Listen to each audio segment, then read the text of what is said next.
에베소서 6장 1절부터 4절입니다. 신약성경 316쪽 에베소서 6장 1절부터 4절 한 절씩 교독하시겠습니다. 자녀들아 주 안에서 너희 부모에게 순종하라. 이것이 옳으니라. 아버지와 어머니를 공경하라. 이것은 약속 있는 첫 계명이니. 이로써 내가 잘되고 땅에서 장수하리라. 또 아비들아 너희 자녀를 노엽게 하지 말고 오직 주의 교훈과 훈계로 양육하라. 아멘. 오늘도 주님의 보좌 앞으로 나오신 성도님들에게 하나님의 은혜와 평강이 함께 하시기를 축원드립니다. 옆 사람에게 반갑게 인사하겠습니다. 하나님은 당신 편이십니다. 감사합니다. 오늘은 어버이 주일입니다. 우리 믿음의 선배님들이 우리 육신의 부모님에게 효도하고 또 우리 다음 세대 자녀들에게 좋은 부모가 되고자 하는 그런 다짐과 결단의 시간으로 이 어버이 주일을 결정하였죠. 초기 한국 교회는 불효하는 종교로 이렇게 낙인이 찍혀 있었습니다. 한국의 제사 문화와 정면으로 충돌하기 때문이었는데요. 처음에 한국에 오신 초기 선교사님들이 한국 사회를 볼 때에 효를 강조하긴 하는데 평상시에는 부모를 전혀 돌보지 않다가 부모님이 돌아가신 이후에 제사를 잘 지내는 것으로 효도를 다한다고 생각하는 이런 좀 이율배반적인 이런 모습에 좀 충격을 받으시고 한국이 원래 추구했던 이 효를 성경적인 효로 다시 강조해야겠다고 생각을 하셨습니다. 그래서 돌아가신 이후에 제사 잘 지내는 그런 정령 사상의 그런 원시 종교의 문화 말고 살아 계실 때에 우리 부모님에게 효도하자 이런 것을 한국 초대교회 때부터 열심히 강조하였습니다. 그래서 그 어떤 종교보다도 기독교는 효를 강조하고 부모에게 순종과 공경하는 것을 주장하고 있지요.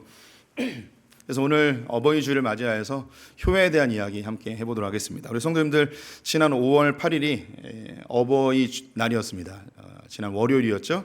어버이날에 좀 부모님에게 좀 효를 표현해 보셨습니까?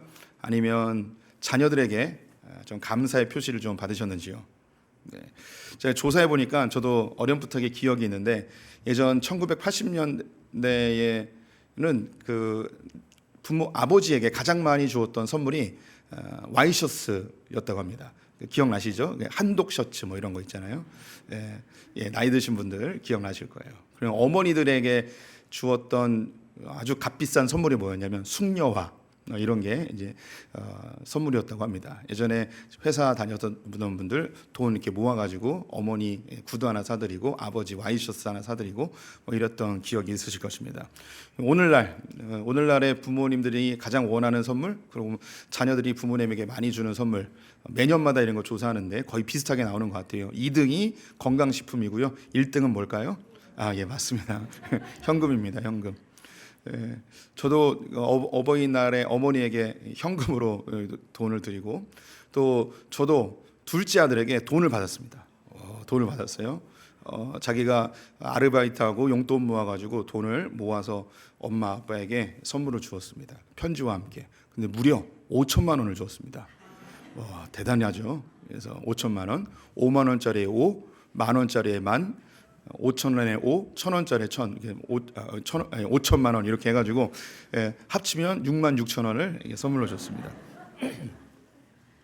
처음 보는 선물이어가지고 깜짝 놀라기도 하고 기분도 좋았습니다. 이렇게 이제 시대의 변화에 따라서 선물도 바뀌는 것 같아요. 그와 더불어 효의 개념도 바뀌는 것 같습니다. 예전에 우리 이제 이미 나이가 많으신 기성세대에게 있어서 효의 개념은 어떤 걸까요?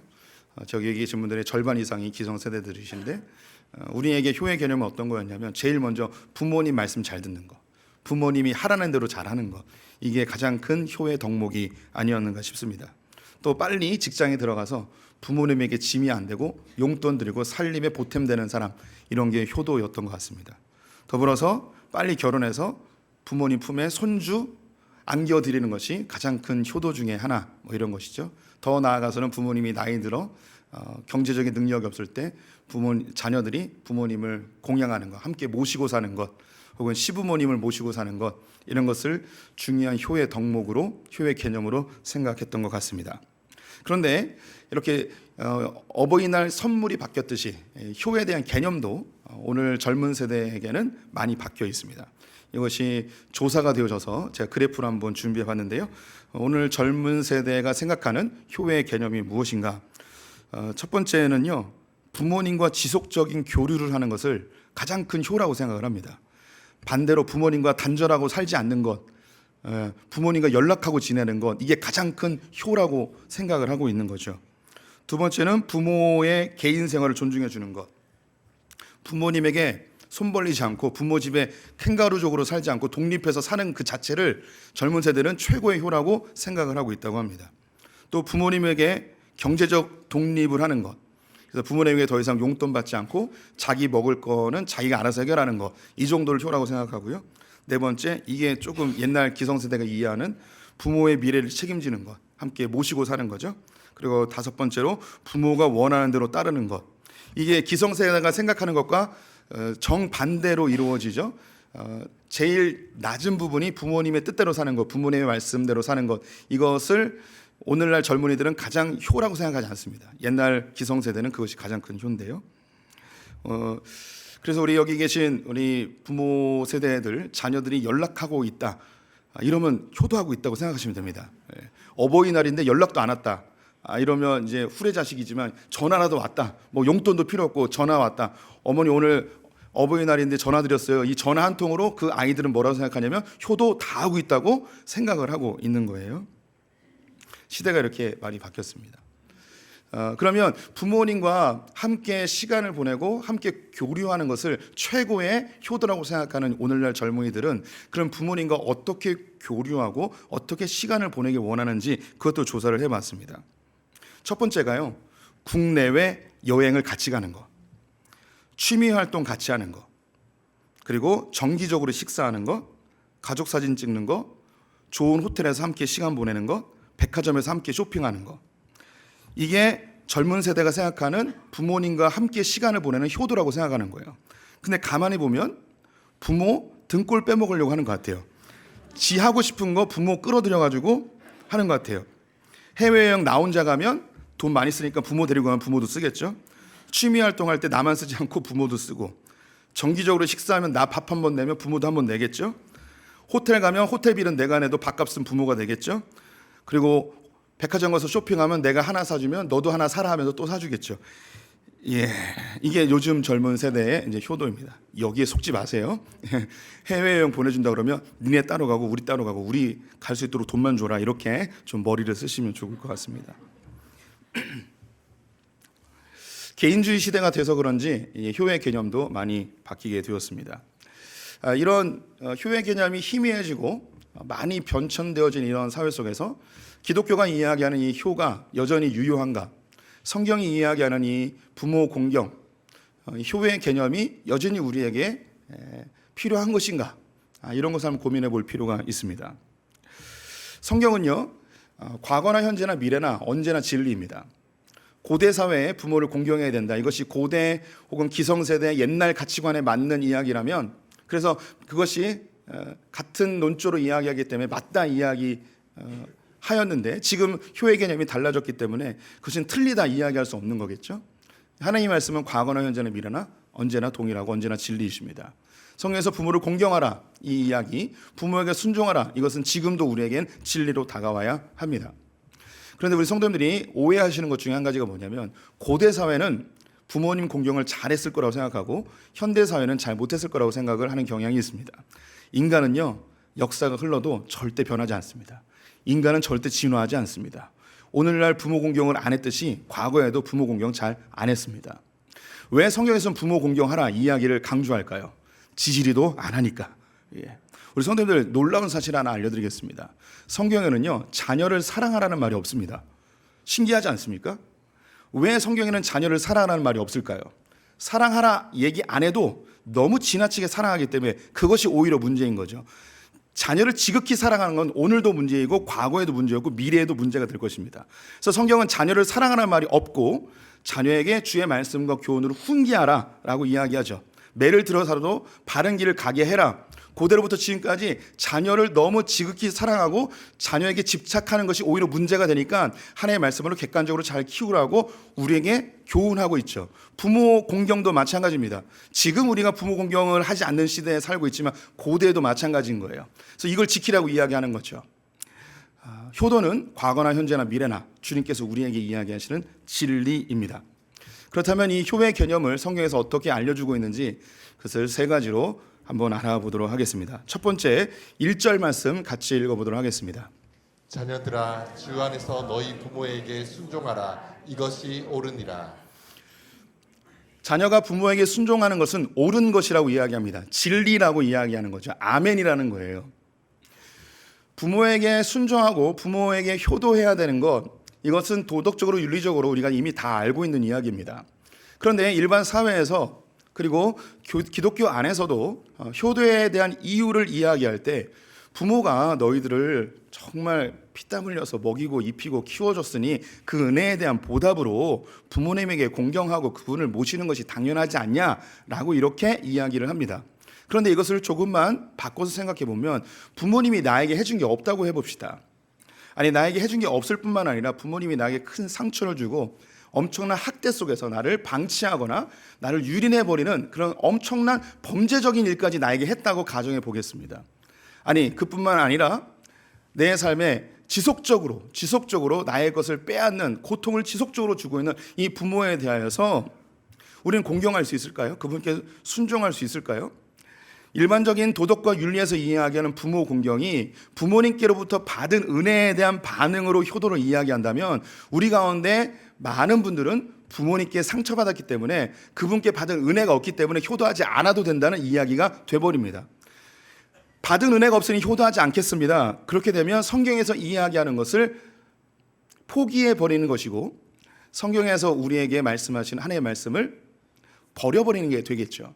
그래서 일반적으로 이야기하는 도덕과 윤리적 개념에 부모님의 은혜에 대한 반응으로 부모님께 은혜를 갚는 것이다, 공경하는 것이다 라고 이야기하는 것은 성경이 우리에게 이야기하는 것이 아닙니다. 그럼 왜 부모님께 공경하고 그분께 순종해야 될까요? 그 첫 번째 이유가 뭐냐면 이것은 하나님의 명령이기 때문입니다. 하나님의 명령이에요. 하나님께서 우리에게 하라고 한 거예요. 내 부모가 어떠하든 관계없이 일단 우리에게 주님께서는 부모에게 순종하래요. 부모님께 상처를 받았든 부모가 우리에게 올바른 훈육을 못했든 부모님이 완벽한 부모이든 그것과 관계없이 성경은 우리에게 네가 자녀이기 때문에 하나님의 말씀 앞에서 부모에게 순종해라. 하나님의 말씀으로 우리에게 명령하고 있습니다. 그런데 오늘 성경을 보니 부모에게 순종해야 되는데 한 가지 조건절이 붙어 있습니다. 무조건 순종하는 건 아니에요. 주 안에서 순종하라고 이야기합니다. 주 안에서 순종하라는 거죠. 부모에게 순종하고 부모에게 공경하고 맞는데 주 안에서 이것도 울타리가 있는 거예요. 무조건 해야 되는 게 아니라는 거죠. 그런 잘못된 효의 개념은 뭐가 있을까요? 주 안에서 효도하는 거 말고 잘못되게 효를 행하는 것 무엇이 있을까요? 우린 유교적 사회에서 살고 있는데 첫 번째로 유교적인 효 이데올로기입니다. 이 효가 한국 사회를 이끌어가는 아주 중요한 정신적 가치관입니다. 이건 500년의 조선 왕조에 의해서 우리 몸속 깊이 효를 행해야지 올바른 사람이라는 그런 가치관이 심겨져 있습니다. 그로 인하여서 각 가정마다 지금은 조금 개선되었지만 가부장적인 가정 문화가 만들어졌습니다. 그래서 아버지 말씀이라면 무조건 순종해야 되는 그런 문화 속에서 우리가 자라났죠. 그로 인하여 남아 선호 사상이 팽배하여졌고 여성들이 교육받지 못하는 그런 안타까운 현실, 그리고 여성들이 인간적 대접을 받지 못하는 그런 상황을 우리가 경험했습니다. 이것이 잘못된 유교적인 효 이데올로기이죠. 우리 가운데도 여자이기 때문에, 딸이기 때문에 가정에서 올바른 교육도 받지 못하고 큰 아픔으로 살아가신 분들이 우리 가운데 있을 겁니다. 저희 어머니 가정은 아들 2명에 딸이 6명인데 아들 둘 다 대학을 보냈지만 딸들은 제대로 된 교육을 안 시키셨어요. 저희 어머니도 평생의 마음에 무거운 짐이 뭐냐면 공부를 못한 것. 초등학교밖에 못 나오셨거든요. 초등학교를 졸업하자마자 농사일에 집안일에 그리고 오빠와 남동생 뒷바라지에 자기의 인생을 젊은 시절을 다 그렇게 보내셨습니다. 저희 어머니뿐만 아니라 많은 분들이 그런 삶을 사셨죠. 또한 이 효 이데올로기는 아버지들이 가정을 통제하고 자식들을 억압하는 데 사용하는 경향이 많이 있습니다. 무조건 억압적으로 부모에게 순종해야지, 부모에게 효도해야지, 너 부모에게 효도 안 하면 벌 받는다, 너 아버지 말 안 들으면 너 후레자식 소리 듣는다 하면서 이 효를 억압적으로 지켜야 된다는 이 강압성이 이 사회 전반에 오랫동안 지배하고 있었던 이데올로기였습니다. 이것이 교회 안에도 있습니다. 우리가 소속해 있는 대한예수교 장로회, 우리가 속해 있는 이 교단은 여자 장로님이 없고 여자 목사님이 없습니다. 이 부분에 대해서 지속적으로 이야기가 되고 있지만 이런 한국의 가부장적 사회의 문화 속에서 형성되어진 문화라 할 수 있겠습니다. 하나님께서 우리 여성들이 교회 안에서 활발히 움직이고 활발히 사역할 수 있도록 장을 열어주길 원하십니다. 우리 성도님들이 여성이기 때문에 내가 교회에서 이거 해도 되나? 이런 것 절대 제어하지 마시기 바랍니다. 또한 더불어 교인임에도 불구하고 아들을 낳지 못하면 우리 집 대가 끊겼다 이런 이야기를 하는 성도님들도 종종 있습니다. 또 때로는 교회를 다님에도 불구하고 아들이 없으면 누가 내 제사상 차려주나 이런 이야기를 하는 분들도 있죠. 이게 바로 우리 한국 사회에 깊이 묻어있는 효 이데올로기입니다. 그래서 하나님의 명령보다도 그냥 이 전통적인 문화 속에서 효를 하는 것이 당연하고 효를 행하는 것이 권력처럼 효를 행하는 것이 우리의 명예처럼 생각하는 그런 사회적 문화가 형성되어 있는 것이죠. 또한 주 안에서 주님께 순종하라 하였는데 이 주님의 질서를 벗어난 가정의 문화들도 있습니다. 즉 가정 내에서 학대가 계속 일어나는 거죠. 정서적 학대, 육체적 학대, 그리고 성적인 학대까지도 가정에서 일어나는 경우가 있습니다. 성경 우리가 읽었던 4절 말씀을 보면 내 자녀를 노엽게 하지 말라 하였습니다. 하나님은 부모님들에게도 규율을 주셨죠. 울타리를 주셨어요. 내 자녀를 노엽게 하지 말라는 거예요. 인격적으로 존중해 주라는 거죠. 그 아이들에게 심각한 학대를 하지 말라는 거예요. 근데 이런 학대가 일어났을 때 이 효 이데올로기는 그럼에도 불구하고 네 육신의 부모니까 네가 잘 챙겨드려야지, 효도해야지, 네가 모시고 살아야지 이렇게 강요하는 사회적 문화가 있거나 우리 성도님들이 그 상황을 이해하지 못하고 효를 강요하게 된다면 오히려 더 큰 상처가 될 수가 있습니다. 우리 일반 사회에서도 누군가로부터 지속적인 학대를 받게 되었을 때에 이 문제를 해결하는 가장 첫 번째 방법이 뭐냐면 단절이에요. 학대를 지속적으로 받고 있으면 이 사람의 마음과 육체가 심각하게 훼손되기 때문에 반드시 뭘 해야 되냐면 단절시켜 줘야 돼요. 분리시켜 줘야 돼요. 그런데 가정 내에서 부모로부터 지속적인 학대와 모욕을 당하고 있는데 그 마음이 갈기갈기 찢겨져서 회복 불가능 상태인데 여전히 모시고 살라는 이 이야기는 더 큰 폭력이 될 수 있습니다. 우리 가운데는 그런 이야기 계속 듣고 자란 분들도 있을 거예요. 너 같은 애가 태어나서 내 인생이 왜 이 모양이 꼴이냐고. 너만 없었더라면 너 때문에 내 인생 다 망가졌다고. 이런 이야기를 지속적으로 듣게 되었을 때 오히려 그분들은 주 안에서 주를 공경하는 것보다는 빨리 안전한 지대로 피하여서 거리를 두는 것이 더 올바르다 이야기할 수 있겠습니다. 또한 주 안에서 공경하라 하였는데 신앙적인 문제로 학대를 당할 때도 있습니다. 신앙적인 문제가 충돌될 때도 있는 거죠. 부모님이 교회 가지 말라고 해서 성경에서 부모님께 순종하라 했으니 교회 가지 말아야겠다. 이런 어리석은 사람은 우리 가운데 없겠죠. 우리는 부모님께 순종하되 주 안에서 순종해야 되는 것입니다. 부모님과 하나님 중에 누가 우선순위에 있는가? 하나님이 우선순위에 있는 거죠. 이 질서를 우리 성도님들이 잊어서는 절대 안 될 것입니다. 우리가 효도해야 되는 이유 하나님의 명령이기 때문입니다. 그런데 효도하되 주 안에서 효도하셔야 되는 거죠. 두 번째, 성경이 이야기하는 효의 개념 2절에 있습니다. 함께 읽어보도록 하겠습니다. 내 아버지와 어머니를 공경하라. 이것은 약속이 있는 첫 계명이니. 성경은 부모를 공경하는 것이 약속이 있는 첫 계명이라고 이야기합니다. 이 계명이라는 단어가 나왔으니 우리는 자연스럽게 십계명으로 넘어가야겠죠. 이스라엘 백성들이 애굽에서 나와서 가나안 땅으로 들어가게 됩니다. 가나안 땅을 선물로 받게 되고 그 땅에서 하나님의 질서와 하나님의 방법대로 살아가야 합니다. 마치 대한민국 사람이 대한민국 법을 지키며 살아가듯이 하나님 나라 백성은 하나님의 법을 지키며 살아가야 했죠. 이 법을 총망라해서 가장 간단하게 외울 수 있게끔 해준 것, 율법의 조문이 너무나 많기 때문에 이것을 정리하여 암기할 수 있도록 해준 것이 바로 십계명입니다. 이 십계명이 1계명부터 4계명까지는 하나님과 관계된 것이고 5계명부터 10계명까지는 사람과 인간관계 속에서 나타나는 계명이죠. 이것이 하나님이 주신 질서예요. 그런데 인간관계 속에서 첫 번째 제시되어진 계명이 뭐냐면 내 부모를 공경하라는 제5계명입니다. 즉 내 부모를 공경하라, 이것은 부모님과 나 사이의 관계성 속에서의 계명을 뛰어넘어 이 사회를, 이 나라를 하나님의 질서로 다스리고 하나님의 질서로 운행케 하는 하나님의 계명입니다. 효에 대한 계명, 즉 다섯 번째 계명은 부모를 공경하고 순종하는 것은 개인적 부모님에 대한 공경을 뛰어넘어 이 사회를 유지시켜주는 첫 번째 되어지는 가장 기본적인 질서라는 거예요. 사회를 유지시켜주는 가장 기본적인 질서가 효라는 것을 발견한 것은 기독교만은 아닙니다. 또 누가 발견했냐면 유교가 이걸 발견했어요. 예전 중국 역사 중에 춘추 전국시대라고 있습니다. 사람이 사람을 잡아먹는 시대였습니다. 정말 짐승 같은 시대였었는데요.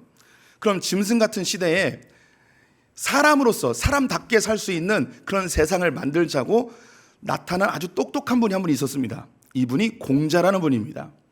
그래서 인간 사회의 질서를 잘 정리하여서 사람들이 그것을 일으키어 사람답게 도리를 지키며 살 수 있게끔 했는데 그것이 바로 논어이고 그 이후의 책들입니다. 저는 유교를 좋아한다고 그랬죠. 저는 기독교 다음으로 유교가 좋아요. 왜 좋냐면 인간 사이에서 지켜야 될 도리를 가장 잘 알려주고 있기 때문입니다. 참고로 성경의 진리와 가장 근접하게 발견된 종교는 불교라고 생각합니다. 그래서 저는 불교도 좋아해요. 그들이 발견한 진리, 성경하고 비슷한 게 굉장히 많아요. 근데 불교는 뭘 모르냐면 구원의 방편이신 예수 그리스도를 모르는 거죠. 그래서 타 종교를 이렇게 막 폄하할 필요는 없습니다. 우리 성도님들 유교에서 이야기하는 군사부일체 들어보셨죠? 군주와 임금과 스승과 부모는 동격이다. 이 시작이 부모 공경부터예요. 부모를 공경하는 사람이 스승을 공경하고 스승을 공경하는 사람이 군주를 공경하게 되어 있다는 거예요. 그래서 모든 사회 질서의 시작이 어디서부터냐면 가정의 효도로부터 시작된다는 걸 공자와 유교가 알려주고 있는 것이죠. 수신제가 치국평천하라는 말 들어보셨죠? 한 가정을 잘 다스리는 사람이 나라를 다스릴 수 있다는 거예요. 한 가정이 가정 내의 질서를 잘 만들어낼 수 있는 사람이 다른 조직과 공동체와 나아가 국가의 질서까지도 만들어낼 수 있다는 거죠. 그래서 이 모든 시작점이 어디에 있냐면 효도, 가정에서의 효도로부터 시작되는 걸 공자가 알게 된 거예요. 성경은 이미 공자 이전 수천 년 전에 이 효도를 강조하며 인간 세상에서 첫 번째로 제시돼야 될, 즉 가장 기본적인 질서가 뭐냐면 부모 공경이라는 걸 알려주고 있습니다. 고대 사회에도 부모 공경을 잘 안 했는데 오늘날에도 잘 안 하죠. 그런데 말세가 되어지면 더 심각하게 될 것입니다. 말세에 일어날 현상들에 대해서 성경이 몇 군데 이야기하고 있는데 그중에 디모데후서 3장 1절 2절을 같이 읽어보도록 하겠습니다. 너는 이것을 알라. 말세에 고통하는 때가 이르러 사람들이 자기를 사랑하며 돈을 사랑하며 자랑하며 교만하며 비방하며 부모를 거역하며 감사하지 아니하며 거룩하지 아니하며. 말세가 되어지면 나타날 현상들인데요. 자기를 사랑하고 돈을 사랑하고 교만하고 비방하고 그 중에 또 나타나는 것이 부모를 거역하는 겁니다. 그리고 감사하지 않는 것입니다. 부모를 거역한다, 즉 다시 말해 부모의 권위가 상실되어진 시대에 살아가고 있다는 거죠. 오늘날 우리는 예전에 경험하지 못했던 부모의 권위가 상실된 시대를 살아가고 있습니다. 우리 성도님들의 자녀들일 수도 있고 오늘날 중고등학생들이 카톡에서 부모님을 욕을 하는 것을 보면 우리 성도님들 깜짝 놀랄 겁니다. 우리 애들은 착해요 라고 하겠죠. 그런데 이미 우리 이 청소년들이 쓰고 있는 부모에 대한 욕을 우리 자녀들이 교회를 다님에도 불구하고 너무나 익숙하게 욕을 합니다. 정말 입에 담을 수도 없는 욕을 부모를 상대로 이야기합니다. 이게 권위가 상실되어진 시대인 거죠.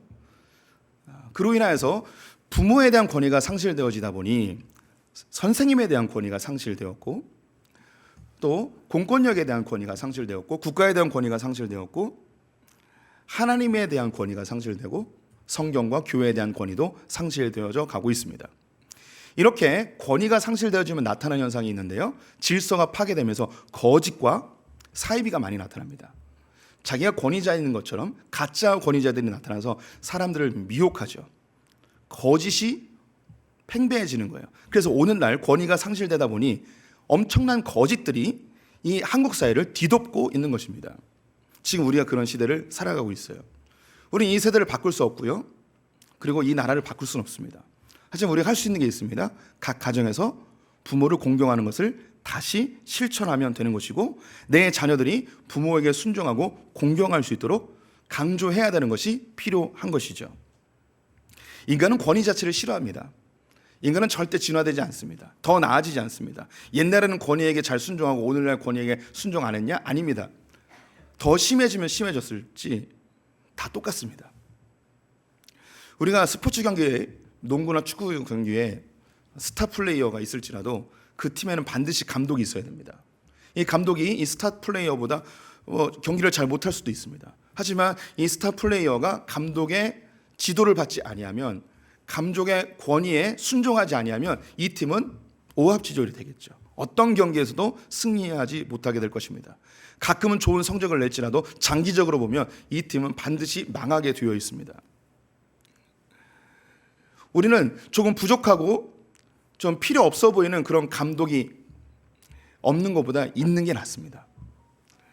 이 권위에 대해서 순종하기 싫어하고 권위를 파괴하고 싶은 우리의 욕구, 우리의 속에 다 존재하고 있어요. 하지만 아셔야 돼요. 이 권위는 조금 부족하고 연약해 보일지라도 없는 것보다 있는 게 훨씬 좋습니다. 지휘자가 없는 오케스트라를 생각해 보셨습니까? 오늘 찬양 아주 멋진데 지휘자가 없는 찬양단 생각해 보십시오.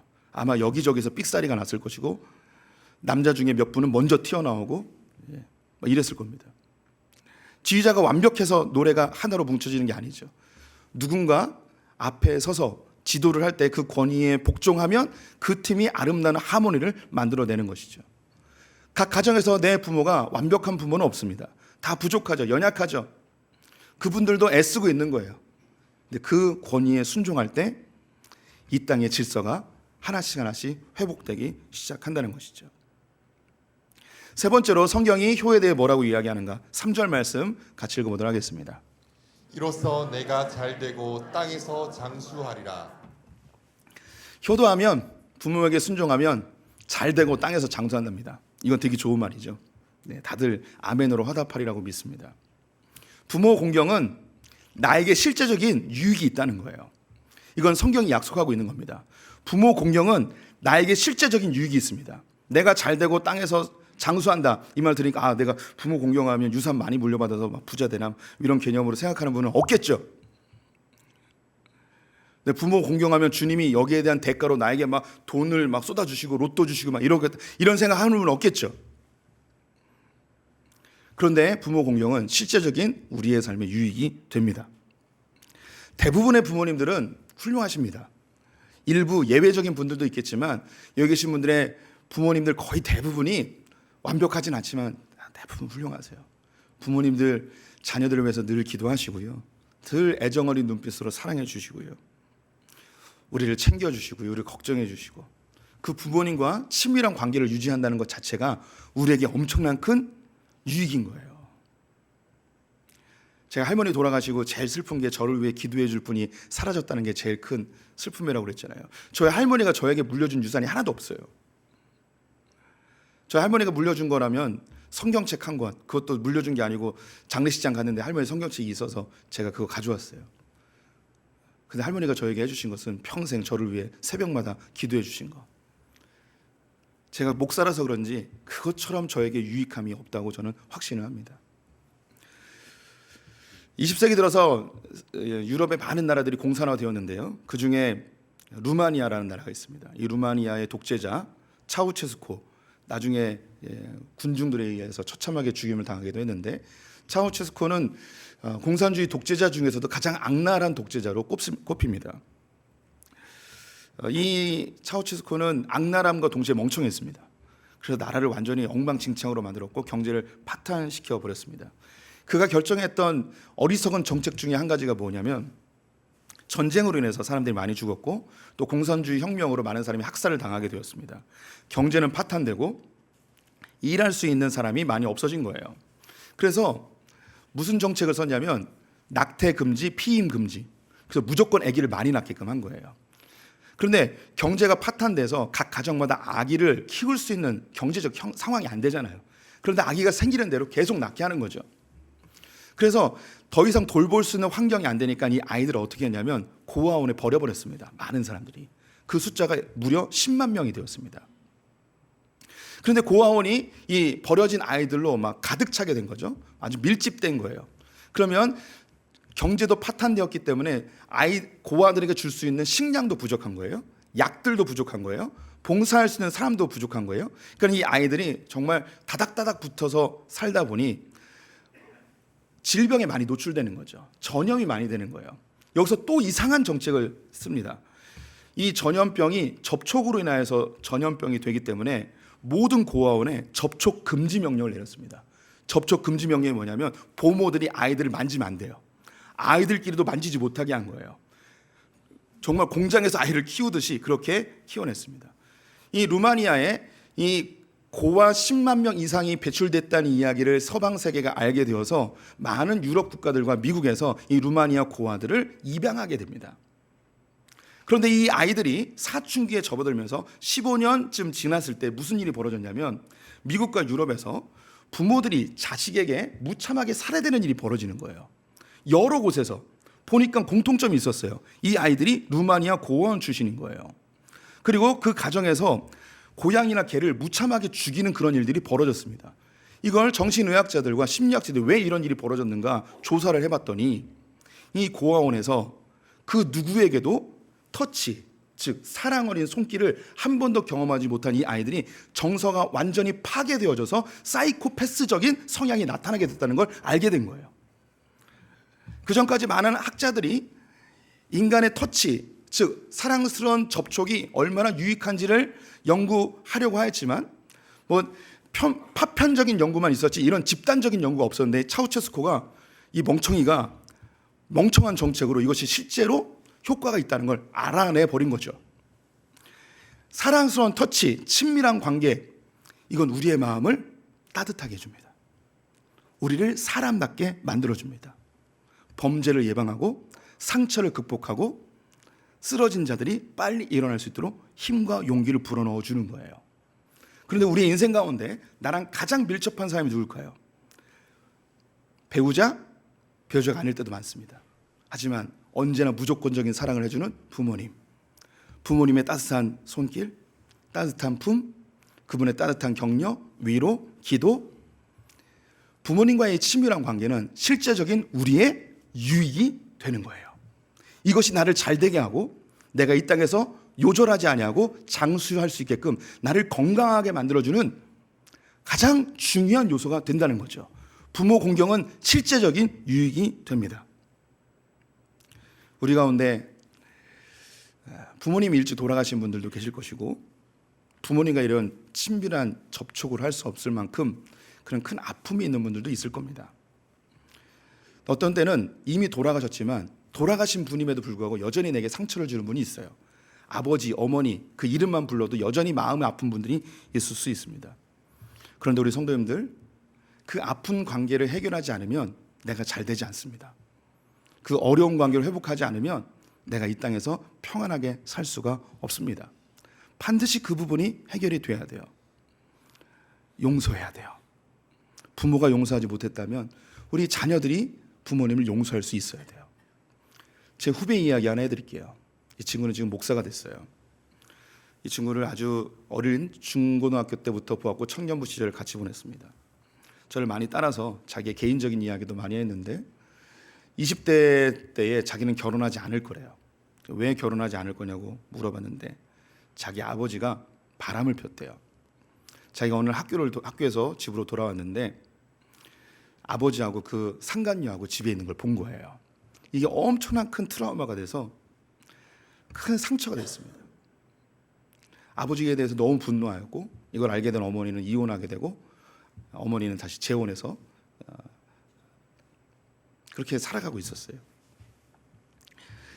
근데 이 친구가 왜 결혼을 안 하려고 하냐면 사춘기를 지나면서 이제 남자는 성욕을 느끼잖아요. 여자도 마찬가지지만 성욕이 느껴질 때마다 자기도 아버지처럼 바람 필까 봐 두려워서 결혼을 못 하겠다는 거예요. 그래서 20, 30대를 그렇게 지냈습니다. 결혼 정년기를 지냈고 지금은 40대 중반이 됐는데 아마 영원히 결혼하지 못할 것 같아요. 이 친구는 그것을 극복할 수도 있을 거예요. 그런데 아버지와의 관계가 해결되지 않으니까 자기의 인생이 풍성하지 못하게 제한되게 메마르게 살아가게 되는 거죠. 부모님이 분명히 잘못했어요. 상처 준 거 맞아요. 그런데 그 상처에 매일 필요는 없어요. 용서를 우리가 선포하고 하나님 안에서 자유를 누리고, 그리고 우리에게는 그 완벽하지 않은 부모님, 나에게 상처만 주는 부모님 말고, 전혀 모델이 되지 못하는 그런 부모님 말고, 예수 그리스도께서 우리에게 소개시켜 주신 참된 아버지가 계십니다. 하나님 아버지. 육신의 부모님과 단절되었다면 참된 아버지와 더 친밀해지시기 바랍니다. 육신의 부모님이 나에게 롤모델이 안 되면 우리의 참된 아버지 하나님을 롤모델 삼고 좋은 부모가 되기 위하여 힘쓰시기를 축원드립니다. 말씀 맺겠습니다. 효는요, 도덕적 윤리적 개념이 아니에요. 부모님이 내게 주신 은혜를 보답하는 게 아니에요. 이건 하나님의 명령입니다. 이 효도는 이 땅을 하나님의 질서로 살게 하는 가장 기본적인 계명입니다. 또한 이 효를 행하였을 때 우리가 잘 되고 우리가 평안하고 우리가 복받게 되어지는 하나님의 복의 통로임을 기억해 주십시오. 우리 함께 하늘 아버지 생각하면서 찬양 하나 하겠습니다. 아버지 사랑 내가 노래해.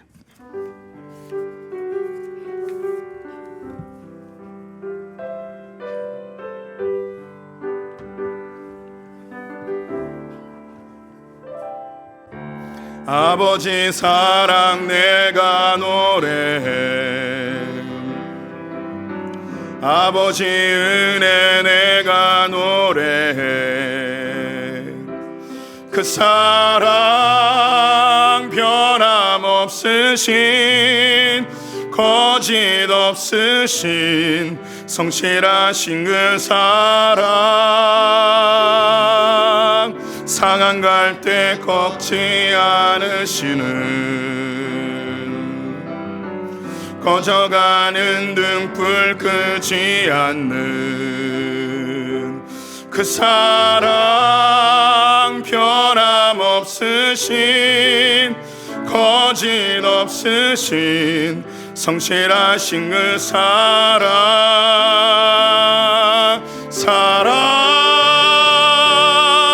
그 사랑